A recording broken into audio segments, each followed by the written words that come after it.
We'll hear argument next in case 19-357, City of Chicago versus Fulton. Mr. Goldblatt. Mr. Chief Justice, and may it please the Court. This case presents the question whether the Bankruptcy Code's automatic stay requires a creditor in lawful possession of a state property when a bankruptcy petition is filed to return that property to the debtor immediately or else pay damages. It does not. The automatic stay freezes the state of affairs as of the bankruptcy filing by enjoining creditors from taking post-petition acts to improve their position vis-a-vis the debtor. As this Court has repeatedly observed, the automatic stay's purpose is to preserve the status quo. It does not require creditors to turn over property lawfully in their possession. An entirely separate provision of the Code, the turnover provision, addresses that situation. But unlike the automatic stay, the turnover provision does not operate as an injunction or mandate the payment of damages if property is not immediately turned over. The turnover provision contains a number of statutory exceptions and defenses. For example, a creditor is not required to turn over an asset if the debtor cannot provide adequate protection for the creditor's interest in the asset. A creditor that contends in good faith that an asset is not subject to turnover is entitled to judicial process to resolve that dispute without owing damages if the debtor ultimately prepares. Respondent's contrary argument fails for multiple reasons. First, reading the automatic stay to require turnover contravenes the ordinary meaning of the term stay, which is status quo preserving. Second, it would render the actual turnover provision superfluous and would nullify the statutory exceptions and defenses to turnover. Finally, no one contends that the automatic stay imposed a turnover duty before the 1984 amendment that added the words exercise control. Reading that amendment to the automatic stay to effect a sea change in turnover practice violates this Court's repeated admonition that changes to the Bankruptcy Code should not be read to disrupt established practice absent an indication that Congress so intended. Counsel, you agree that you're exercising control over the car. Your argument is simply that exercising control is not an action, right?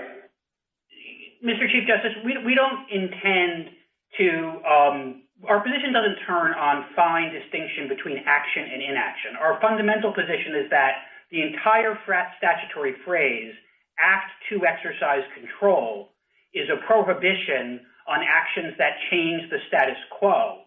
And because what we did preserve the status quo, it is not inconsistent with the command of the automatic stay. So we should understand that, I understood your brief to put a different emphasis on it, we should understand that you're covered by subsection 3 because you are engaged in an action? Your Honor, we think that the question here about whether or not this is or isn't an act recalls the discussion in Your Honor's opinion in NFIB, in which you correctly observe that drawing the distinction between action and inaction at the extremes devolves into the work of metaphysical philosophy. And just like you observe the Commerce Clause does not require a court to engage in such an analysis, we think the same is true of the Bankruptcy Code. We think that as long as nothing is happening... if I could just interrupt. Once the debtor asks you to give back the car, that resolves this metaphysical debate, right? You make the action at that point to decide either to return it or not, correct? Your Honor, our fundamental position is that the work of the automatic stay, as long as we're preserving the status quo, is not violated. Now, it is true that there is a mechanism in the Bankruptcy Code by which the debtor can get back the car. That's the turnover provision. And the debtor can initiate a proceeding. Justice Thomas? You do agree, though, counsel, that the code would prevent you from, even though you do have control, it would prevent you from, for example, disposing of the cars. That's correct, Justice Thomas. Our disposal of the cars, our sale of the cars, anything that would alter the status quo as between the debtor and creditor would violate the automatic stay. That's the construction of the automatic stay that this court has given in cases going back to Continental Illinois in 1935 and running through Ritson and Taggart in the last few terms. So that's entirely correct, and that is the work of the automatic stay in bankruptcy. So in his opinion, in Whiting-Pools, Justice Blackmun makes a distinction between the possessory interest and other interests in the property. Do you think that Whiting-Pool has an effect on this case, on your case? Justice Thomas, yes. Whiting-Pools is entirely correct and consistent with our view. What Justice Blackmun said for this court, what Judge Friendly said for the Second Circuit in the case that this court affirmed, said that the entire asset becomes property of the estate. So it rejected the government's argument there that the possessory interest stayed out of the estate and was not subject to turnover, but B, turnover could proceed subject to the creditor's ability to seek adequate protection. In that regard, Whiting-Pools simply set out what was the understanding of how turnover worked prior to the 1984 amendment to the automatic stay, and nothing in the amendment to the automatic stay changes the operation of turnover in that regard. Thank you. Justice Breyer? I just am having a hard time understanding the following. If I look at 542, it basically says that a creditor like you, your client, who has some property belonging to the debtor, that's a car, shall deliver to the trustee the property. You're supposed to deliver it to the trustee, unless it falls within the exceptions. I don't think you're a life insurance company. I don't know what the exception would be. And now you said, oh, well, that's right. So, but then the question here is whether the section before that, which says it's a stay, without saying what you do with it, says that you exercise control over the car, and stay means you ought to turn it over. What difference does it make? You know, in the case, you have to turn it over. Justice Breyer, if I may, two responses, if I may. First, on the question, what is the defense? Section 542 says expressly that the turnover obligation applies to property that is, it says it is subject to Section 363E, subject to 363, and Section 363E provides that the property is not subject to the trustee's use if the debtor cannot provide adequate protection to the creditor. So here there was a good faith dispute about whether this was subject to turnover. In this case, there was a real dispute about the way in which the city's possessory liens operated, and the position that we took, which had prevailed in district court until the very decision below, said this property was not subject to turnover. Okay. So your point is this right? Your point is, if we have to use 542, we have these people's cars, they never paid their parking tickets, we give it back to them, that's the last we'll see of them. We'll never get our parking ticket money, unless they put up a bond or something, which is a little complicated. So, Justice Breyer, if 362 applies, hey, we just have to give them back the car, and that's the last we'll ever see of them. So, Justice Breyer, this is the question of turnover is the sub.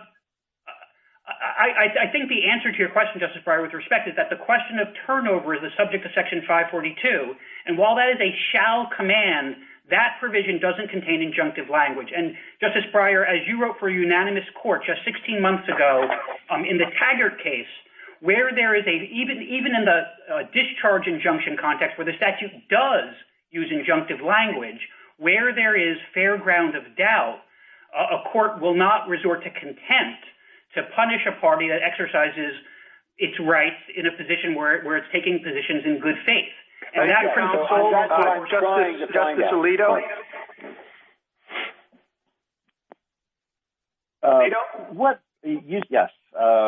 You say that the key is whether the status quo is being preserved or altered. So suppose that a city's general practice is to keep cars like the cars at issue here in an basically unguarded lot in a remote location, so that there isn't very much preventing somebody whose car is there from entering and driving off with it. But when the city hears about a particular case and thinks that let's say it's a particularly valuable car and thinks that there's a real danger that the owner is going to do just that, right, go there and drive off with the car, the city relocates that car to a different location where it's subject to 24-hour guard. Would that be an alteration of the status quo? Not the relevant status quo, Justice Alito. In the bankruptcy context, the automatic stay does a particular thing. It freezes the relationship between the debtor and its creditors as of the moment the petition was filed. At the moment the petition was filed, there are a set of assets and liabilities, a balance sheet, so to speak. And that balance sheet is frozen. No one can engage in self-help during the bankruptcy case to change that. Instead, that's addressed through the bankruptcy process under the supervision of the bankruptcy judge.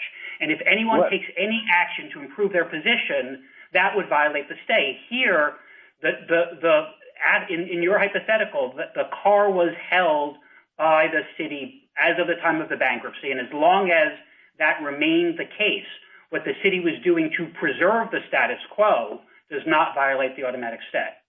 Well, what work did the addition of the exercise control language do with respect to tangible objects?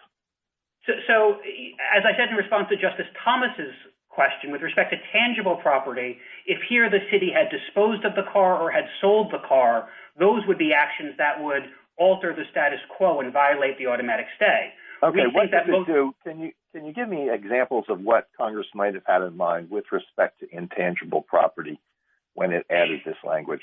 Sure. I guess the paradigmatic example, for example, would be a derivative action. If a party wanted to take over an estate cause of action and go to state court and say the estate ought to be pursuing a cause of action that it's not and try to take over that claim, bringing that derivative action would be an act to exercise control over estate property. There are cases involving the termination of a lease agreement, for example, another piece of property that arguably isn't subject to possession, but those actions would violate the automatic stay after the words exercise control were added in 1984. Justice Sotomayor? Counsel, would permitting a car to sit out in bad weather, or to be broken into or bumped into while in the city's possession, does that change the status quo? So, Justice Sotomayor, I don't believe those actions or violations of duties or what have you violate the automatic stay. I do believe that non-bankruptcy law, and in this context the UCC, imposes duties on secured creditors to exercise appropriate care over property that they have repossessed. And all so, right. May I stop you a moment because I'm limited in time? Sure. By your theory, right now, the plaintiff must start an adversary proceeding, which has a huge amount of costs associated with them. As I understand it, adversary proceedings take several months. And to what end? Meaning, you would go to court and say, I have a lien, they should give me security. You could do that now, even if you had to turn over the car immediately. How can we ensure that these processes would go fast enough to save the debtor from not being able to rehabilitate? Because for many of these people, the cars are the only means they have to get to work.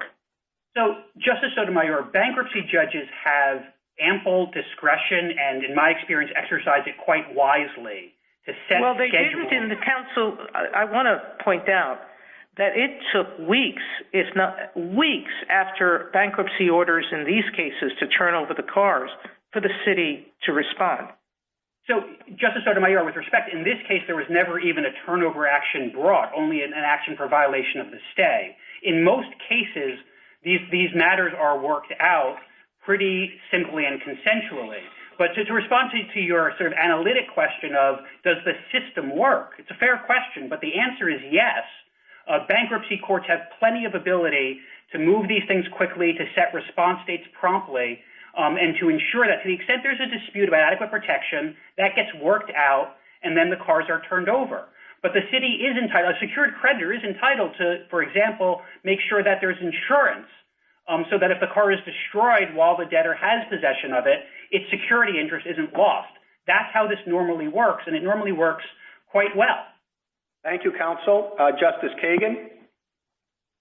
Mr. Goldblatt, it seems as though most of your argument this morning is about the function of the automatic stay and the fact that, in your view, what it's supposed to do is to keep the status quo in place. And that's what you think decides this case. But I'm really wondering about the premise here. I mean, keeping the status quo in place, that's not in the statutory language.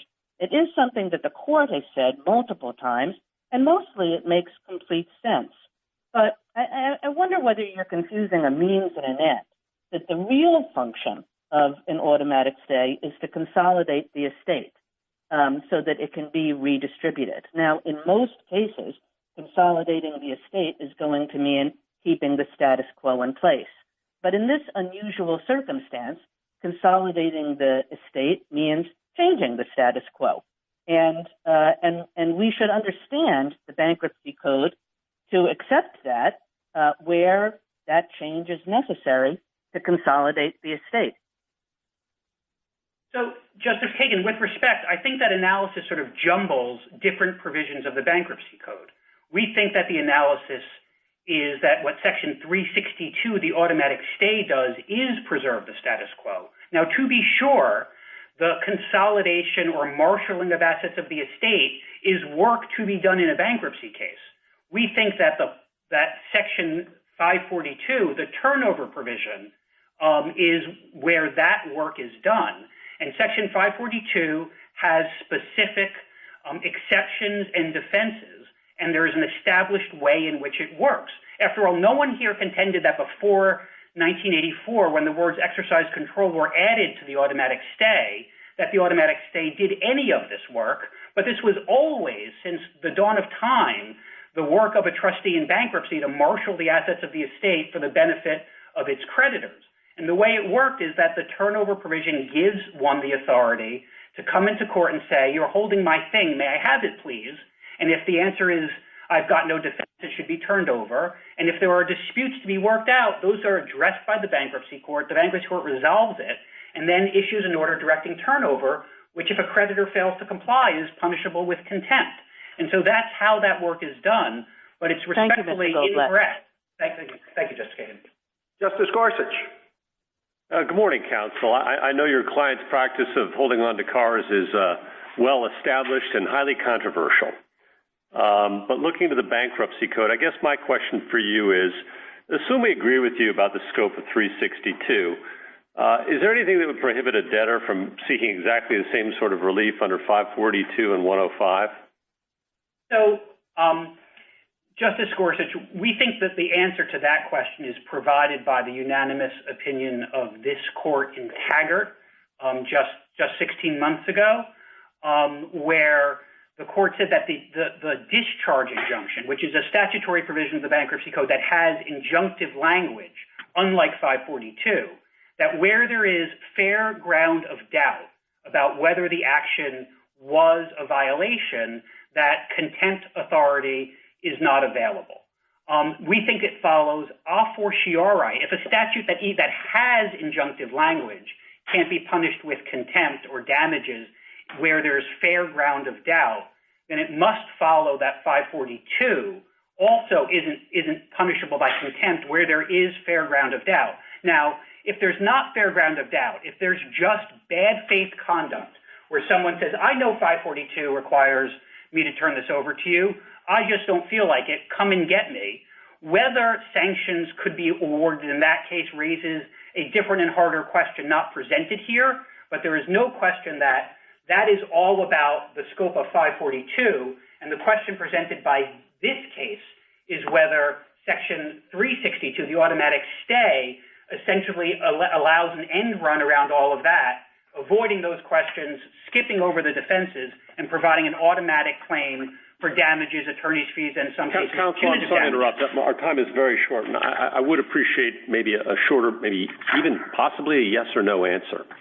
Is there anything that would prohibit a court, bankruptcy court, from ordering the turnover of a car from the city of Chicago? I know it loves to hold on to these things, but there's an order under 542 saying discharge it. Is there anything that would prohibit that?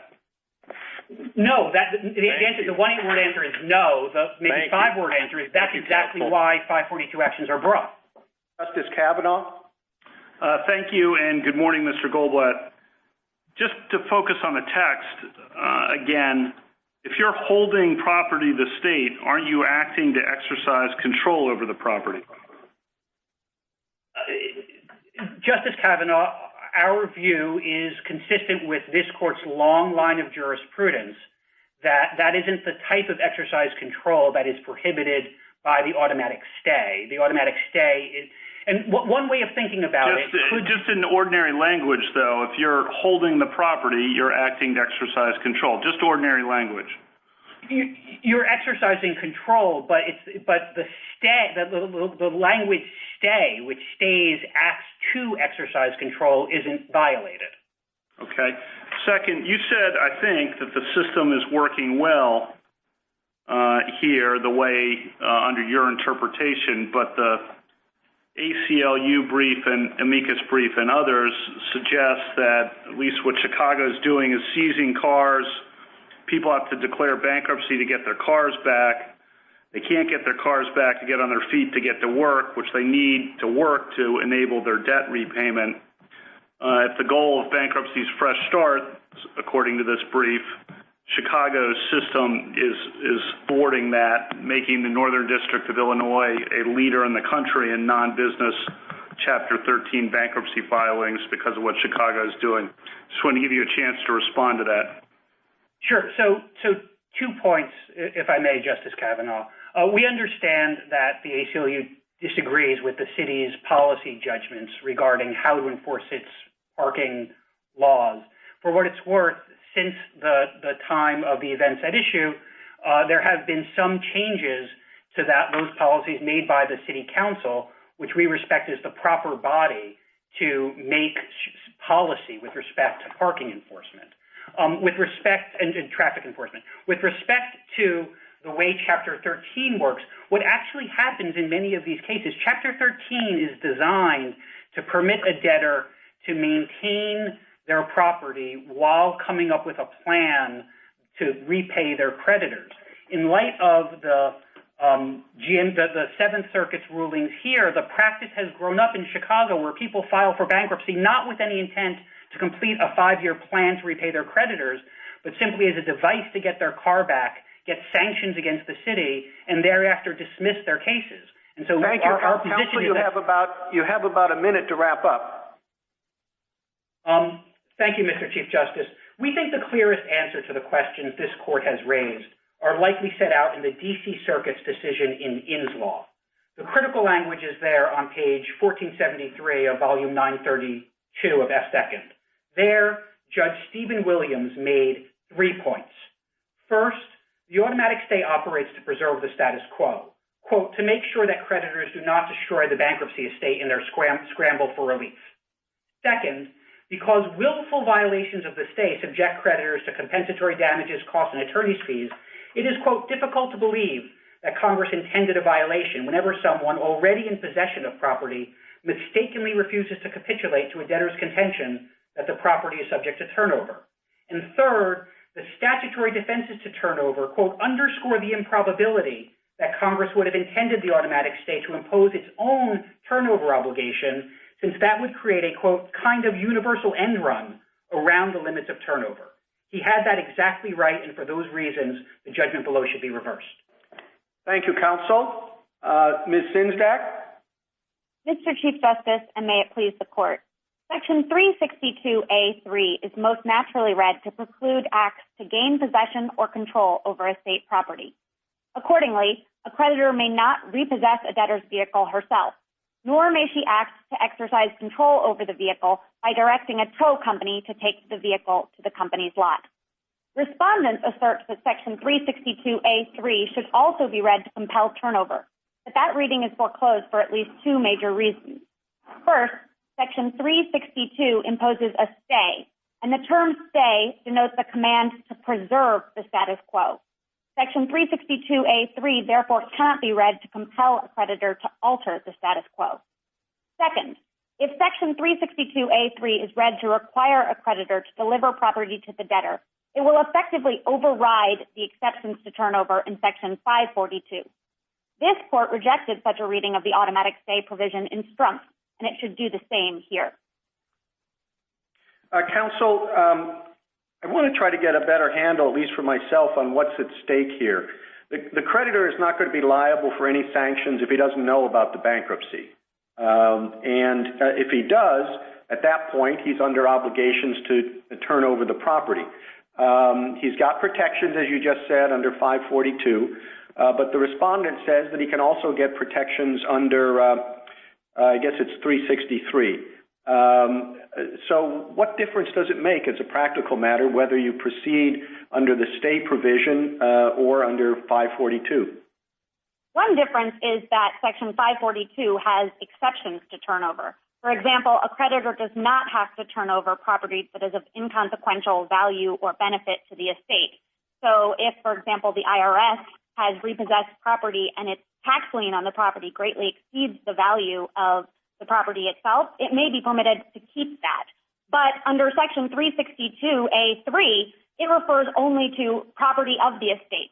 So the IRS would be required to relinquish possession of that property. But and I'd note. Go ahead. I would note that the respondents say you can use the specific trumps the general canon to sort of import the exceptions from 542 into 362. But that's not the way the canon works. In Radlax, Justice Scalia explained that where you have a specific provision in a statutory scheme that governs a particular matter, the court will not read another more general provision that could be read to cover something to cover the matter that is specifically controlled by the other provisions. So Section 542 covers turnover, and therefore Section 362 does not. Thank you, counsel. Justice Thomas? Yes, thank you, Chief Justice. Counsel, I know others have sort of dismissed this as somewhat metaphysical, but I'm not so sure that's right. Having control of something or having possession of the car sitting on a lot, how is that exercising control as opposed to, I see if you disposed of it or you sold it, you auctioned it, that would be exercising control over it. But just having it sitting on your lot, how is that exercising control?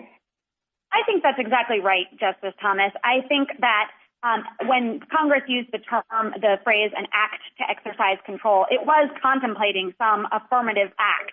I think most naturally an act to seize control of something, but it could also be an act such as selling the property or reallocating the property. But I do think that merely passively retaining property doesn't quite fit as an act to exercise control. We've offered other arguments such as the fact that this is a stay and the fact that this reading it as respondents would override exceptions. Those reinforce, I think, what you're getting at, which is the intuitive reaction that simply leaving a car in a lot is not undertaking an act to exercise control. If we accepted that petitioner's view under with respect to 362, what would be left of 541? Of 541 or 542? I mean, 541 establishes. So I think very little. 542 turnover. Yes. That's exactly right, Justice Thomas. So very little would be left of Section 542. As noted, petitioner's interpretation would essentially swallow 542. And that simply isn't permitted. Again, the canon of specific trumps the general, which respondents themselves try to cite, dictates that you should interpret Section 542 as more specific provision to govern turnover. Thank you. Justice Breyer? No, go ahead. I'll pass. Thank you. Justice Alito? A big part of your argument and petitioner's argument is based on 542. Can we decide this case without saying anything about how 542 works? Would the decision amount to anything if we did that? Yes, because it would establish that Section 362A3 cannot be read to broadly compel turnover of all property of the estate at the moment the bankruptcy petition is filed. And I think that the court could reach that conclusion based on the text of Section 362A3 alone by pointing to the fact that it imposes a stay which commands the preservation of the status quo, by pointing to the fact that it uses the term an act to exercise control, which suggests an affirmative act, and frankly by pointing to the fact that every other provision in Section 362A3 is described as some act that if the creditor took it, it would alter the status quo with respect to the debtor-creditor relationship. Well, a potential difference that might matter between the two provisions is that 362 is automatic, and it's disputed whether 542 is automatic. Is that an issue we can avoid discussing? I think so, insofar as you can say that the automatic sanctions provision of 362 does not attach to 542. I think respondents seem to believe that 362 is the only way to get automatic sanctions, and that presumably is why they're advancing this case. But that's not a reason to sort of start distorting Section 362 to read it in different ways, and I think you can just say that. Respondents' belief that Section 362 is necessary to obtain sanctions is not an appropriate basis to distort the plain meaning of 362. Thank you. Justice Sotomayor? Counsel, there are some courts that require automatic turnover of a student's transcript if a bankruptcy is filed by the student and the university refuses to release the transcript upon request. Those courts come to the conclusion that the decision to retain control of the transcript and not release it when demanded is a violation of the code and of the automatic stay. It seems to me that your position would be that those cases are wrong. Am I right? No, Justice Sotomayor. There is no act that your refusal to do an act that the code requires to turn over property of the estate. Forget about the sanctions. I'm talking about just the refusal to turn over something that's requested without taking the act the code requires for you to go to the bankruptcy court and ask for security or take some other action to protect yourself. You're taking the position that that's not exercising control sufficient to violate the automatic stay. Justice Sotomayor, the transcript cases are decided under Section 362A6, not 362A3. And in the transcript cases, some courts have decided that when a university refuses to turn over the transcript, they are essentially trying to collect on a debt. And Section 362A6... Counsel, I'm going to interrupt because there's one last question. You note that some turnover provisions are done by way of motion and not adversary proceedings. Are you taking a position on whether that's permissible under the bankruptcy code to go by motion? Adversary proceedings are dictated actually by the rules of bankruptcy, and those could obviously be changed. It's not in the code itself, so we don't think that that's required by the code itself, but it is required under Section 7001, I believe, of the bankruptcy rules. So that would have to be changed to permit a more expedited proceeding.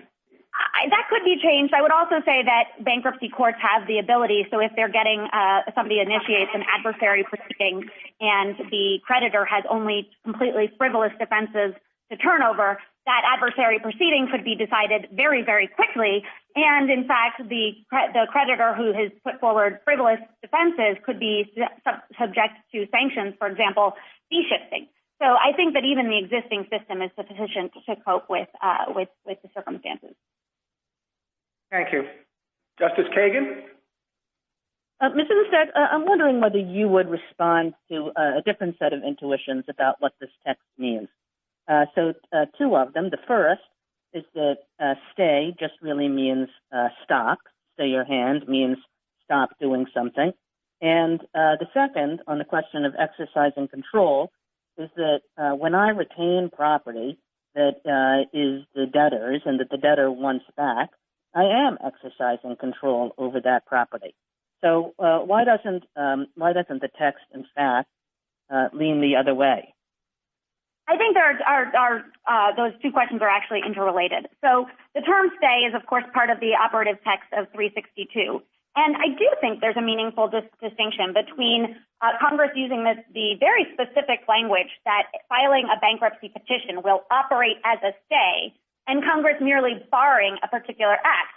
And I think that's significant because, as this court said in McKen, a stay is something that prevents the authority to alter the status quo. So I do think stay has to be doing some work there. As to exercise control, I think part of that answer goes back to my stay response, because I think even if you thought that exercising control might plausibly include merely passive retention, I don't think that that's consistent with the use of the word stay. I would also say that I think what respondents, I think, now are pointing to as the act is simply refusing to surrender when they make a request. I think that's what the import of footnote 3 of their brief.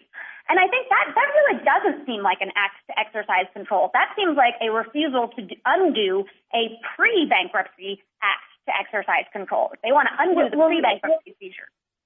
Looking to sort of more underlying principles, why isn't holding on to a debtor's property until they pay you a debt from prior to the bankruptcy sound like just the kind of conduct that the automatic stay provision should police?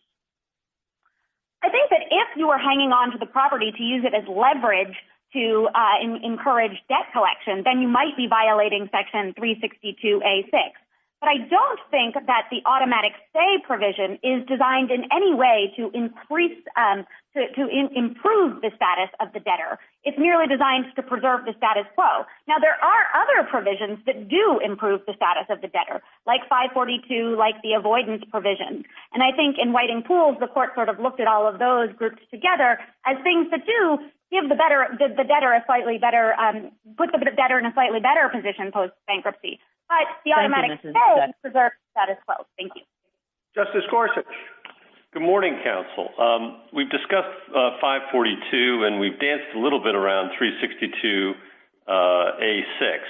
But I'd like to just, if I could get an answer to this question, I'd be grateful. Why isn't Chicago's conduct a violation of 362A6? We don't need to engage in the metaphysics of A3. The state means stop any act to collect a claim against the debtor that arose before the case, the bankruptcy case. Why isn't holding on to someone's car at least that?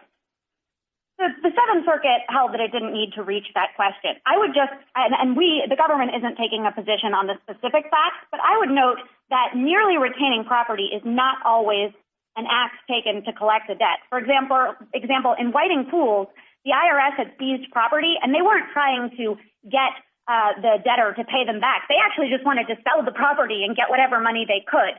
So I do not think that every time that a creditor retains property, they're going to necessarily be violating Section 362A6. Well, why isn't what you just described an act to collect on a debt? To seize a car, to seize the property and either get a payment from the debtor or to use the property to collect on the debt by selling it? Well, so in Whiting Pools, if you actually wanted to sell the property in order to get money, so in order to collect on the debt, you do have to make a motion to list stay. And in Whiting Pools, that's what the IRS was in the process of doing. They knew that merely possessing the property didn't put them in violation of the automatic stay.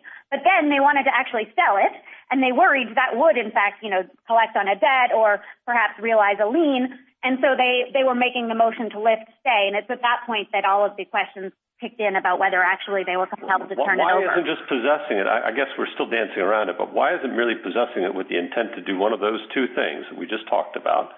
Any act to collect the debt. That is, any act. I think reading it that broadly, again, would come in conflict with the meaning of stay, which is a term that denotes the command to preserve the status quo. Reading it that broadly would also fall afoul of what this court said in Strump, which is that it will not read the automatic stay to override the exceptions in 542A. So even if you thought... Justice Kavanaugh. Thank you, and good morning, Ms. Sinzdak. In isolation, as I understand your position, but correct me if I'm wrong, you're saying in isolation, holding property might be exercising control over the property, perhaps, but for purposes of 362. But when you look at 362 together with 542, the turnover provision, then you realize that holding property cannot be exercising control over the property. Is that, or at least an act to exercise control, is that an accurate summary of your position, or what nuance would you add? I think that's a fair description. I would say that I think you can get our understanding from Section 362A3 alone because of the use of the term stay, because of the general statutory interpretive principle that says to read acts in a list in the same way. All of the other acts are clearly those that would alter the status quo, and an act to exercise control should be interpreted the same way. But otherwise, yes, we're sort of saying, as this court said in Timbers of Inwood Forest, maybe you could look at that provision in isolation, but you can't look at the bankruptcy code, snippets of bankruptcy code text, and just ask what they mean in isolation. You have to look at the context of the statute as a whole. If your position were to lose here, how would that affect day-to-day bankruptcy practice?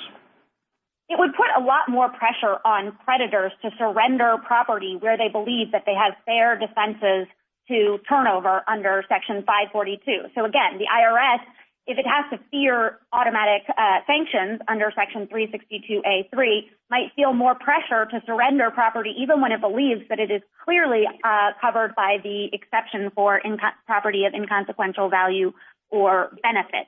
So I think it essentially gives debtors a sort of cudgel to force creditors to surrender property they might be very well entitled to hold on to. Thank you. A minute to wrap up, counsel. Thank you, Mr. Chief Justice.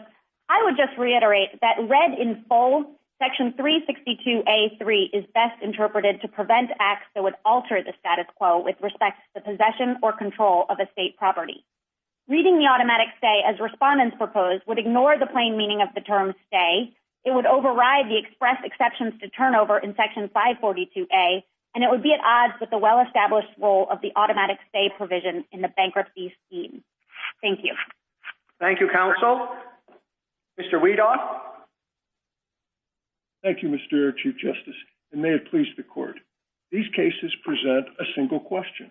May a creditor stop a Chapter 13 debtor from recovering property that the creditor seized before the bankruptcy filing if the debtor does not have a court order directing the return?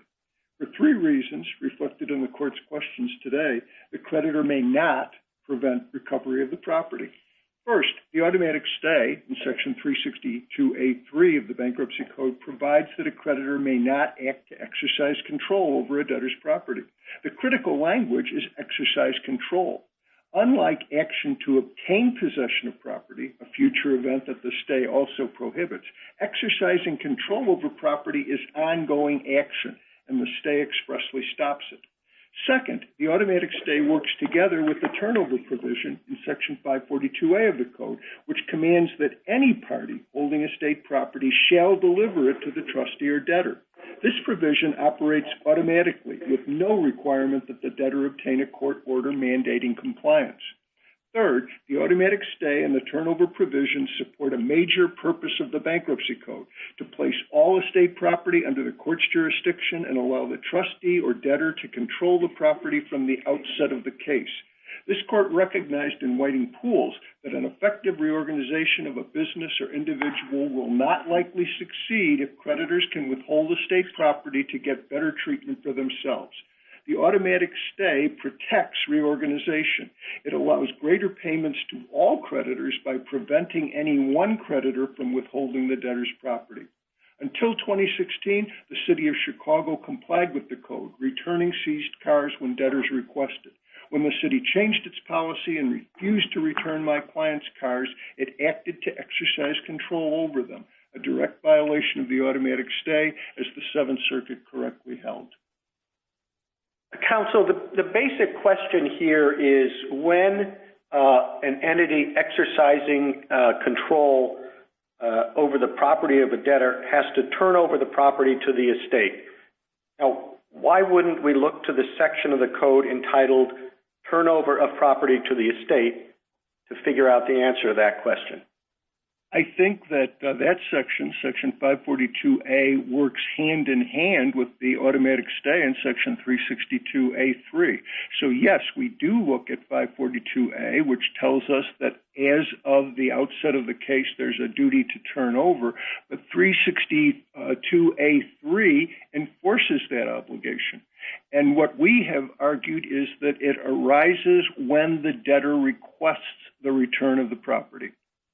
Well, but they lose the protections under 542A unless you incorporate them by reference under 363A. And I'm just wondering, well, why don't you assume those protections apply directly under 542 rather than indirectly under 363? The important thing about Section 363E is that it arises on request of the creditor. If a creditor has not requested adequate protection, there is no automatic allowance and no obligation on the debtor's part to provide it. Well, what is it if you get the protections under 363A that you would get under 542, and presumably a creditor would not be subject to any kind of sanctions before it learns of the bankruptcy. What is the practical difference between the two provisions? The practical difference is one of timing, and I think that's been reflected in some of the questions that the court has asked. If the debtor has to wait for what could be several weeks before the court rules on the return of seized property, the debtor's ability to reorganize is likely to be lost. By a period of a couple of weeks? Yes, because the debtor needs the car to get to work. It needs the car to have the income to support a family. And if that is lost, the debtor is going to be unable to make the payments that would be required to keep the case going. Your a friend on the other side, Mr. Goldblatt, says on page 15 of his brief that the parties agree that long-settled bankruptcy law permitted a creditor to retain possession of repossessed or impounded property pending the outcome of a turnover proceeding. Is he right that you agree with that? No, he is not correct about that. We cited the Larimer case, a bankruptcy case from Idaho, for the proposition that Section 542A applies when the case is filed. And if there's a request to have the property turned over, 542A itself requires that that be done, and without a court order. But the important thing is that when the automatic stay was amended in 1984, it provided a more effective enforcement mechanism than what existed before 1984. Thank you, Counsel. Justice Thomas? Counsel, if the two provisions work together, wouldn't you expect that there be a cross-reference? It's really not necessary, Justice Thomas, because they so clearly deal with precisely the same issue, control and possession of estate property. So they treat the same issue, and when we have two provisions of the code that treat the same issue, we read them as harmonious if that's possible, and it's certainly possible here. And on that score, it would seem to me that you would actually make 542 somewhat superfluous. No, there's an overlap, as frequently happens in the bankruptcy code, but 542A does considerably more than 362 does. 542A directs the party to whom property of the estate ought to be delivered, and it imposes a requirement of accounting for any loss in the value of the property. So 542A, even with the enforcement mechanism of 362, is entirely viable.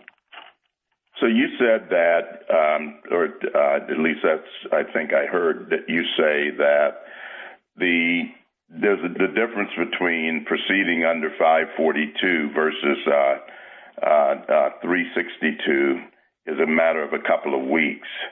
It could be more than that. It could be much more than that.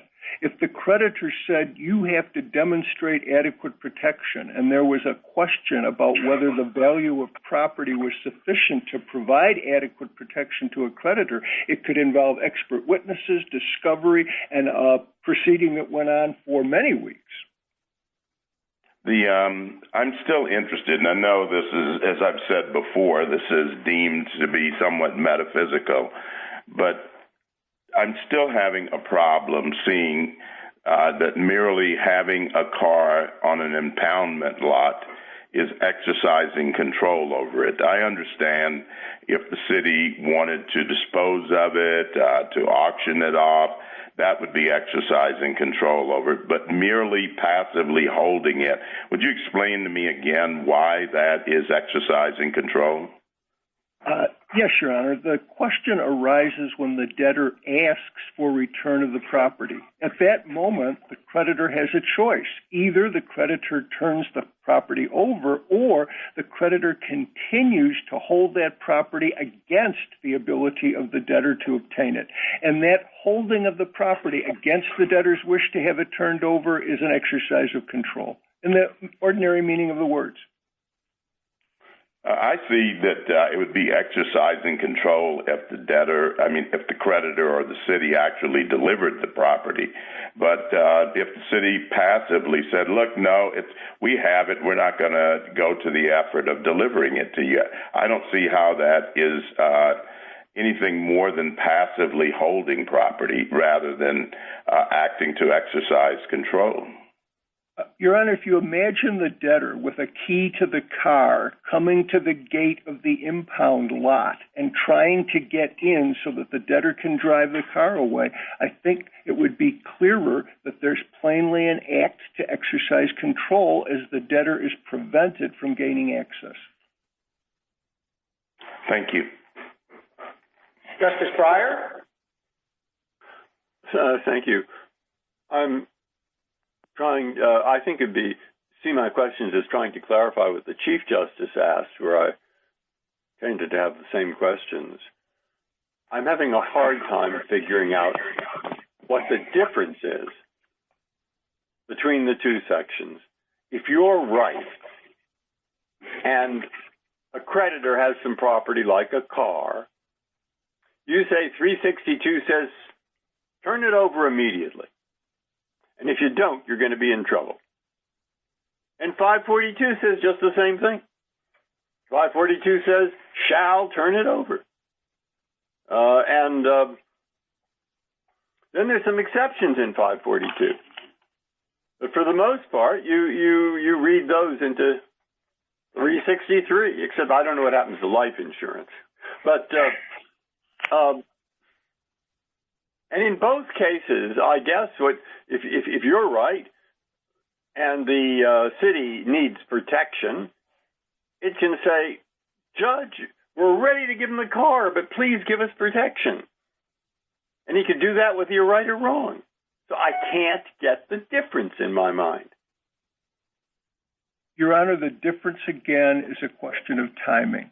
If the debtor needs to seek an order from the court to have the property turned over, there could be a very long delay between the time that the car is seized and the bankruptcy is filed and the time that the debtor ultimately gets that court order.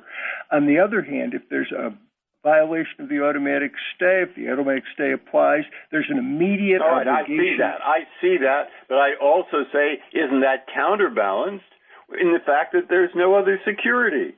If the creditor has to turn it over immediately, he may lose the car because of time, when he shouldn't. The creditor... And so I find that a kind of balance, 6 of one, half a dozen of the other. The difference is in the speed with which the creditor can get relief from the automatic stay. Section 363E allows even ex parte relief from the automatic stay on an immediate basis. So if the creditor turned over the car and immediately sought relief from the stay, within a matter of hours, the court could order that return. Let me go even further. The automatic stay can be annulled. But he still has to deal with 542. On your theory, he has to deal with both. That's completely true, but the point is that if there is any redundancy between the two statutes, the redundancy should be resolved, as the Busick case said, by harmonizing them. And here there's no difficulty in harmonizing. But to get back to your point, the difference in the balance of harms is extraordinary. The debtor can get relief under Section 542 only after a proceeding that could take a very long time to result in help for the debtor. The creditor, on the other hand, can get relief from the automatic stay almost immediately, and in the case of annulment, immediately. So that really looking at that just gives another reason why the congressional approach to bankruptcy put all of the property in the hands of the debtor or the trustee at the outset of the case is appropriate to enforce. Thank you. Justice Alito? Well, to follow up on Justice Breyer's question, if you are correct that 542 is self-executing, then I don't really understand your answers to his questions. Could you just take a minute to clarify that? When we say self-executing, I think there's a need to look at that a little bit more. It's certainly true, as we understand it, Section 542 requires the turnover of property to a debtor at the outset of the debtor's request for that property. But it's not self-enforcing in the sense that the debtor would not have to take action to enforce the claim if it's being violated. If the creditor does not turn over property under 542, the debtor would have to go into court with the creditor still holding the property, and the creditor would quite possibly argue there's no adequate protection for our claim, and the matter could drag on for a considerable length of time. Whereas with the automatic stay, the property must be turned over, and then the creditor seeks relief, and again, that can be done quickly. But the short answer to your question is... The creditor seeks relief after the car is turned over. The city would have to turn over the car and then ask for adequate protection. Correct. It could not condition the turning over of the car on the provision of adequate protection.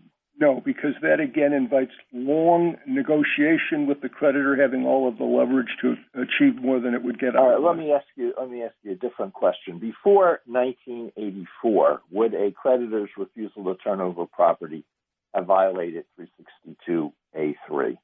No. So your argument has to be that Congress made this very substantial change in the way this situation is to be treated under the Bankruptcy Act simply by adding, without any cross-reference or other clarification, the word exercise control, the phrase exercise control. It certainly made a change, but it was not a particularly significant change. 542A already required the property to be turned over. All that 362A3 added was a more efficient enforcement mechanism. Well, I thought you just told me that it makes a big difference. It makes a difference in the. Excuse me.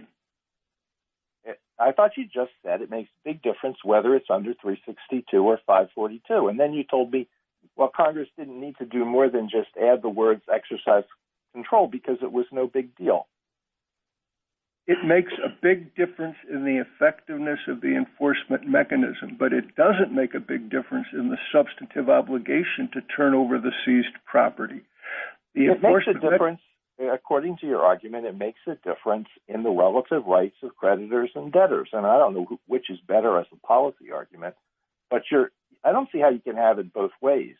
Either it's important or it's not important. And if it's important, then you have to explain why Congress would have chosen to do it in this very oblique fashion.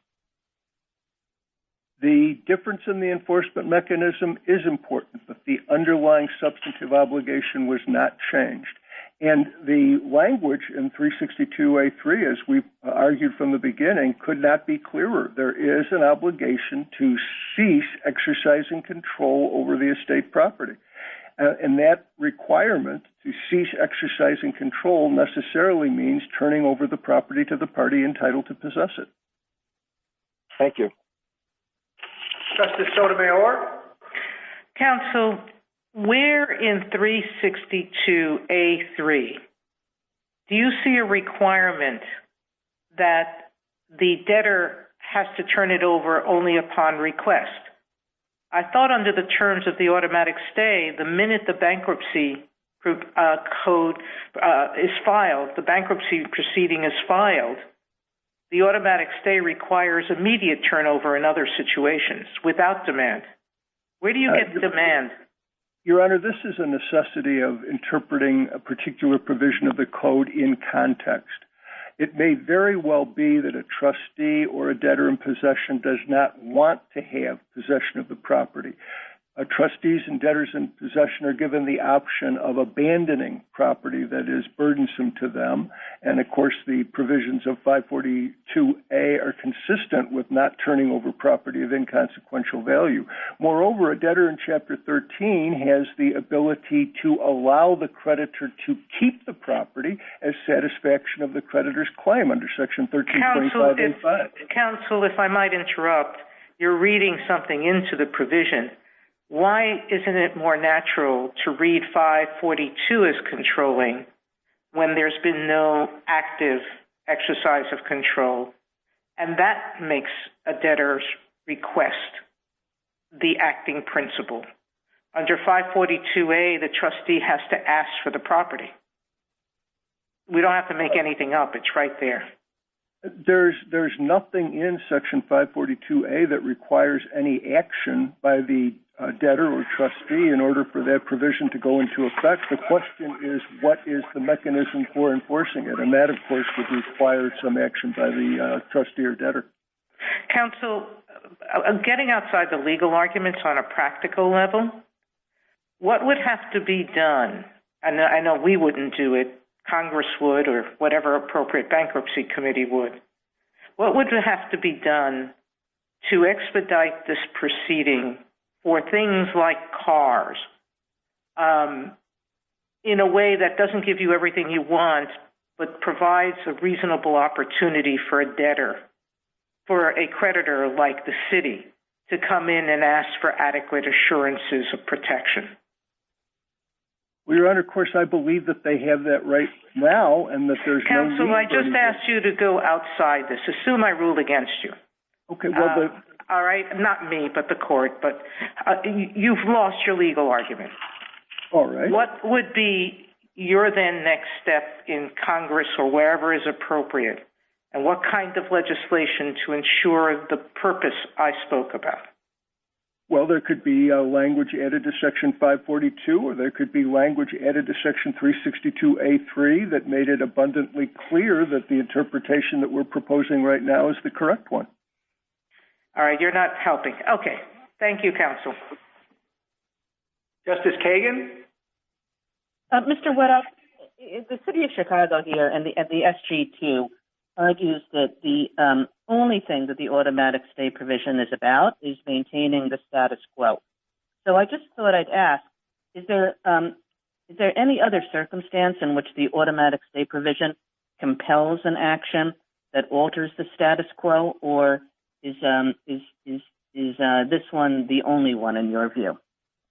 No, to some extent, Justice Kagan, that's already been discussed. The Solicitor General acknowledged that under Section 362A6, a creditor may very well need to turn over to the debtor a transcript of their grades. That requires action to prevent the ongoing collection effort that was maintaining that transcript. But similarly, in Section 362A1, a creditor is required to stop any collection action in a judicial or administrative proceeding from going forward. And that requires that creditor to take action to stop things like garnishments.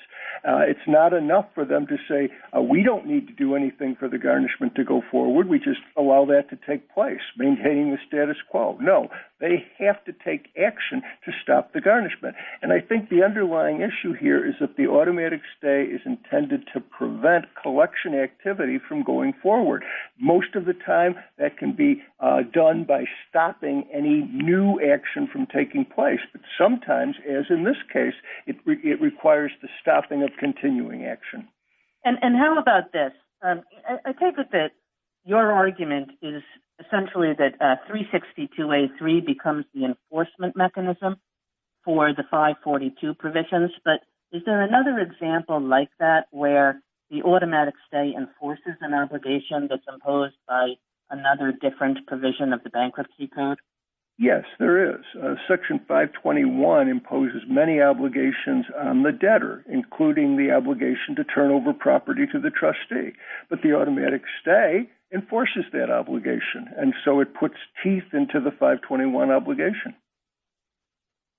And if you were right that the automatic stay is an enforcement mechanism, wouldn't we expect the two provisions, 362 and 542, to be completely the same in scope? But as Ms. Sinzdak pointed out, they're really not. There's the exception for things of minimal value in 542. There are some other exceptions. So they're not coterminous. If one were really enforcing the other, shouldn't they be? The general rule that was announced by this court in Germain is one that requires consideration of both statutes and harmonizing them to the extent possible. And here, the differences between the two are almost insignificant. A debtor is not going to be asking for the return of property of inconsequential value to the debtor. There's not an insurance issue here, and there's not a situation where the property has already been transferred by the creditor. And those are the only exceptions in 542A. So 362A3 and 542A line up almost perfectly. My final question is, there's a lot of difference between you and your friends on the other side about how 542 operates and what it requires. And Justice Alito, I think, asked before, do we have to decide those questions? So a similar question to you, does your argument really depend on a particular view of what 542 says and how it operates? Or could we, for example, take Chicago's view and you would still win? 542A is not essential to our argument. 362A3 on its own clearly says that the creditor may not continue to exercise control over the property. 542A is helpful, though, as I indicated before, in indicating who should get possession of the property and what should be done if there's a decline in the value of the property while it's being held by the creditor. Thank you, Mr. Wedoff. Gorsuch? Good morning. I'd like to start with the 1984 amendments. Before 1984, the statute prohibited obtaining possession.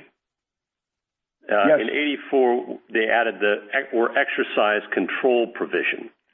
And isn't there some linguistic gap in there, for better or worse? Congress never talked about just retaining possession. It didn't speak about keeping possession. It didn't speak about anything else about possession. It went on to add new and different language about exercising control. What do we do about that? Well, I think the best thing to do is to look at what would have happened if the interpretation proposed by the city were put into effect really. And that is, it would have used the same language that was already in Section 362A, prohibiting any action to obtain control of property of the estate. Wouldn't it have been the simplest thing in the world and the most natural, though, if Congress wanted to get at retaining possession, just to say obtain or retain possession, something like that? That certainly would have been another way to do it, but I think that exercising control is that same kind of continuous action. Okay.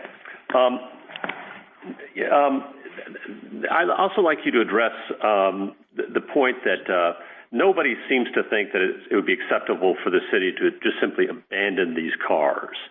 And that, in fact, as I understand it, your position is that on request, or at least on request, maybe automatically, the city must hand over the car to the trustee. But where do we get that in 362? Nothing speaks to handing anything over. It just is a stay, as Judge McCabe put it on the 10th Circuit. It's a stay, not a go provision. What do we do about that? Well, I'm not sure that I understand the question entirely, but certainly. Well, I think I'm sure you do, friend. The point is, you want to use this as a self-executing requirement to hand things over, not merely abandon the property. And there's nothing in this provision, unlike 542, that speaks to that. That's correct. And so it would not be a violation of the automatic stay if the city were to leave the car unlocked in front of its impound lot and invite the debtor or anyone else who had a key to drive it away. That would not be a violation of Section 362A3. However, it would subject the creditor to violation of 541, or at least an obligation to have to account for any loss of value. So they really do work together. What do we do about the fact that A6 seems to be the much more natural provision for your argument than A3? That's to reflect the reality of the automatic stay, which it has any number of overlapping provisions. 362A6, for example, talks about any action to collect. Well, that would include putting liens on the property, enforcing an obligation by sale, all sorts of things that are separately prohibited by the automatic stay would be incorporated under 362A6, but that doesn't prevent each of them from being applied. Let's say that we thought your argument under A3 was unsuccessful. Have you preserved an A6 argument? Is it something that could be remanded for consideration?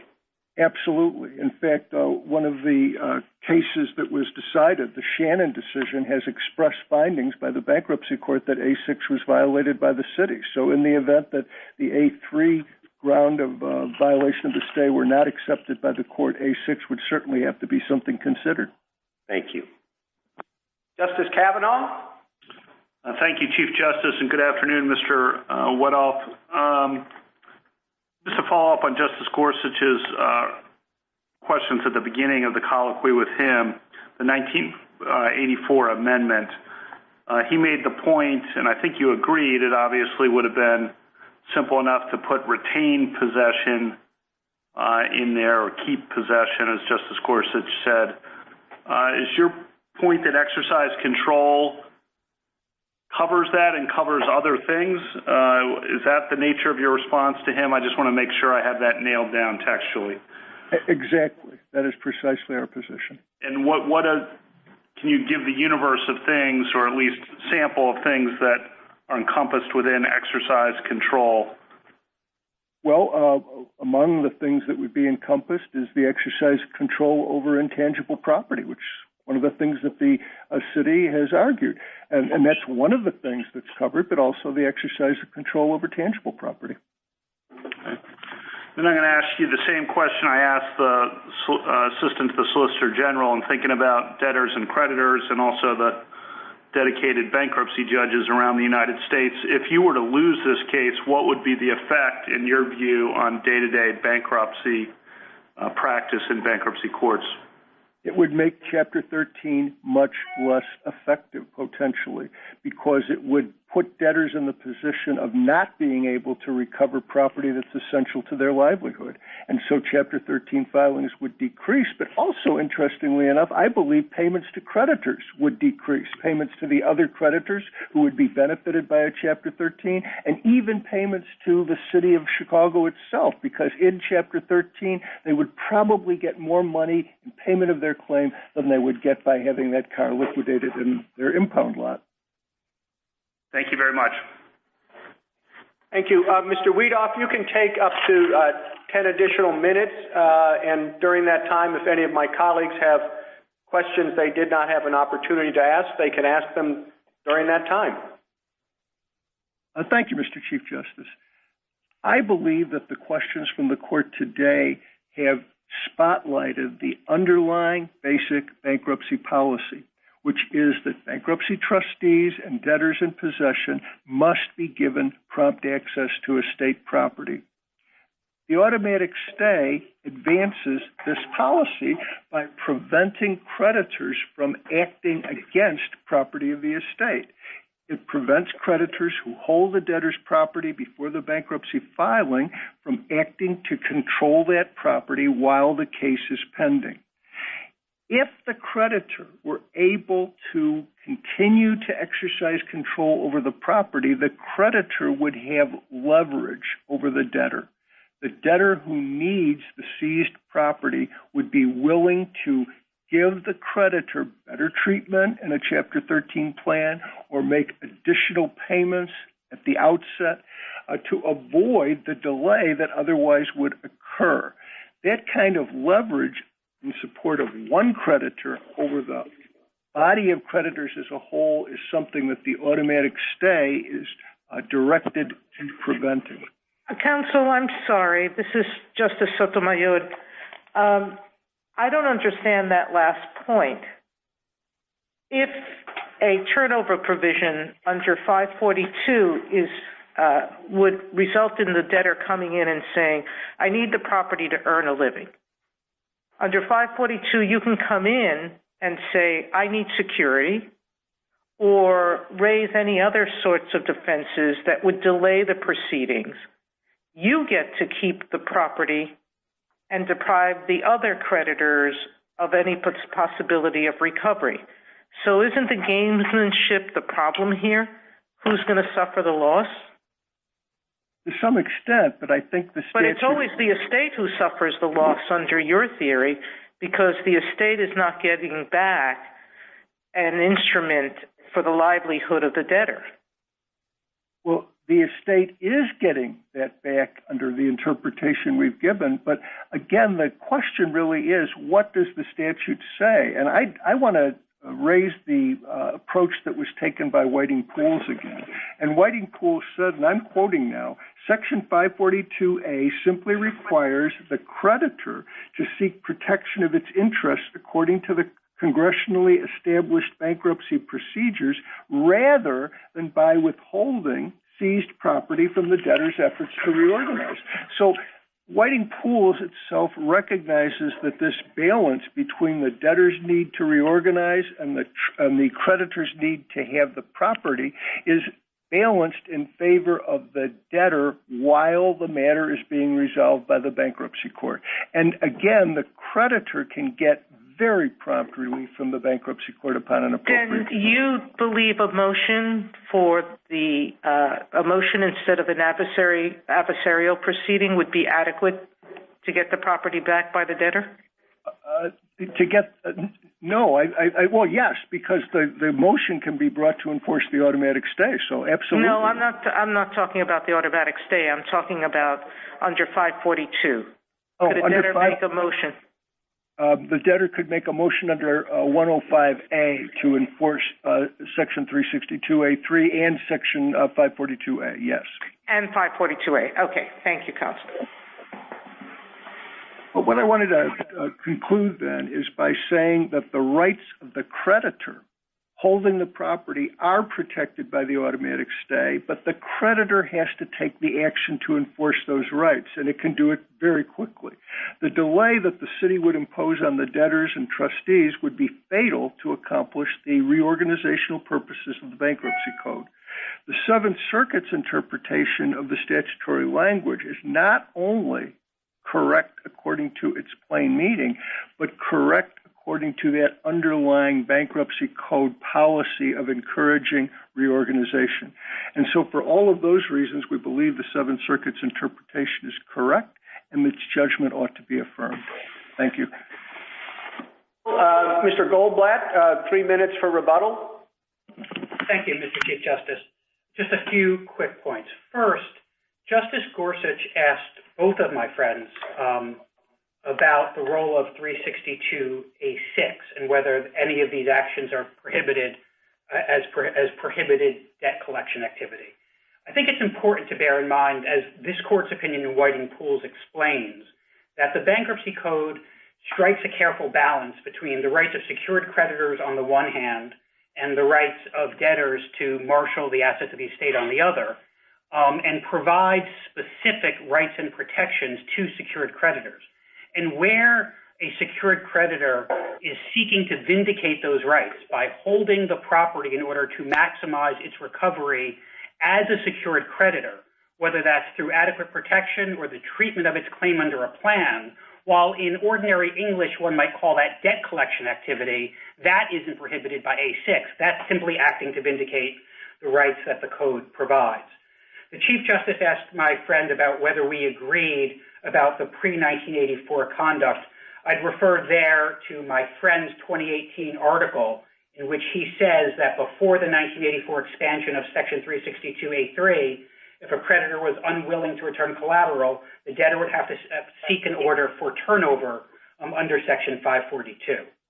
I'd also like to address the various textual indications that the other side's reading of this statute can't be correct. It requires a host of sort of atextual workarounds. For example, footnote 3 of the red brief says that although the text says that the automatic stay goes into effect upon the filing of the case, the obligation to turn over estate property is not triggered until the debtor calls you up and asks you for it. They have similar trouble with the exceptions to turnover. On page 47, they say that no one is likely to seek turnover of property of inconsequential value, but then on page 48, they acknowledge that if someone were to do that, the court could invent an exception to 362A that mirrors the exception set out in Section 542A. None of that has any home in the actual text of the statute and makes clear that their reading of Section 362 can't be correct. Finally, in response to Justice Sotomayor's question about the requirement of an adversary proceeding as opposed to a motion, the principal difference is that an adversary proceeding provides more elaborate notice. And this is just a practical point about what bankruptcy judges do in actual bankruptcy courts. In most bankruptcy courts, if a creditor responds to a motion by saying, I should have gotten an adversary, a bankruptcy judge will say, did you get actual notice? And if you did, why do you care that much about the caption on the paper? So while it is true that Rule 7001 says what it does, and that the Rules Committee could address that if it thinks appropriate, in the real world, this isn't a problem that is plaguing bankruptcy courts in actual practice. Thank you, counsel. The case is submitted.